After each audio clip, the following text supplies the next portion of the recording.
राम जी से पूछे जनकपुर की नारी बता द बबुआ। राम जी से पूछे जनकपुर की नारी बता द बबुआ। लोग देत काहे गारी बता द बबुआ। लोग देत काहे गारी बता द बबुआ।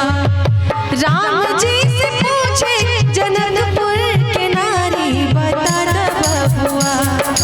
राम जी से पूछे जनकपुर की नारी बता द बबुआ। तो लोगवा देत काहे गारी बता द बबुआ। लोगवा देत काहे गारी बता द बबुआ।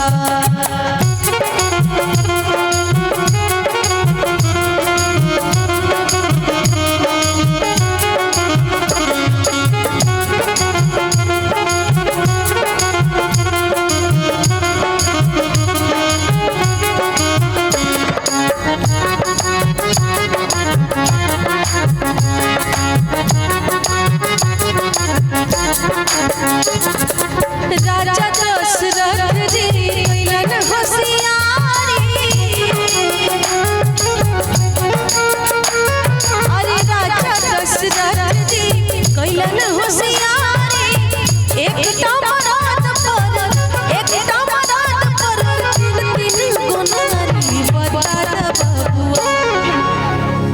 अरे एक मराद पर आज तीन गुनारी बता द बबुआ। कि लोगवा देत काहे गारी बता द बबुआ। लोगवा देत काहे गारी बता द बबुआ।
विवाह में तो हर तरह के लोग आते हैं। जो बाबा हैं, जो बुजुर्ग हैं, राम जी के विवाह में जो उनके गुरु गए कि अरे देखे में पार अखाए भार थारी बता द बबुआ। तो लोगवा देत काहे गारी बता द बबुआ। लोगवा देत काहे गारी बता द बबुआ। और भाइयों को भी गालियां पड़ी, बच्चे से लेके बूढ़े सबको गालियां पड़ी। लक्ष्मण जी बेचारे बड़े गुस्सैल हैं। गाली सुन के एकदम गुस्से में आ गए कि भाई कैसे गालियां दे रही हैं। तोहरा से पूछूं मैं ओ धनुषधारी।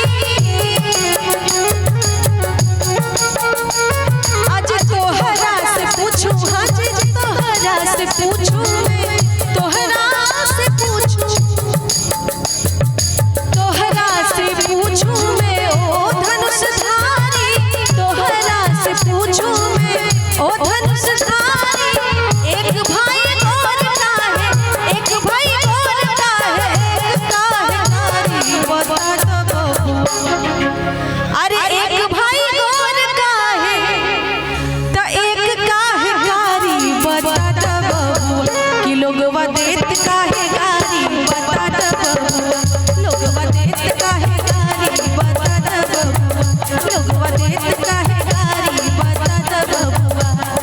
राम जी से पूछे जनकपुर की नारी बता द बबुआ। राम जी से पूछे जनकपुर की नारी बता द बबुआ। कि लोगवा देत काहे गारी बता द बबुआ। लोगवा देत काहे गारी बता द बबुआ। लोगवा देत काहे गारी बता द बबुआ। लोगवा देत काहे गारी बता द बबुआ।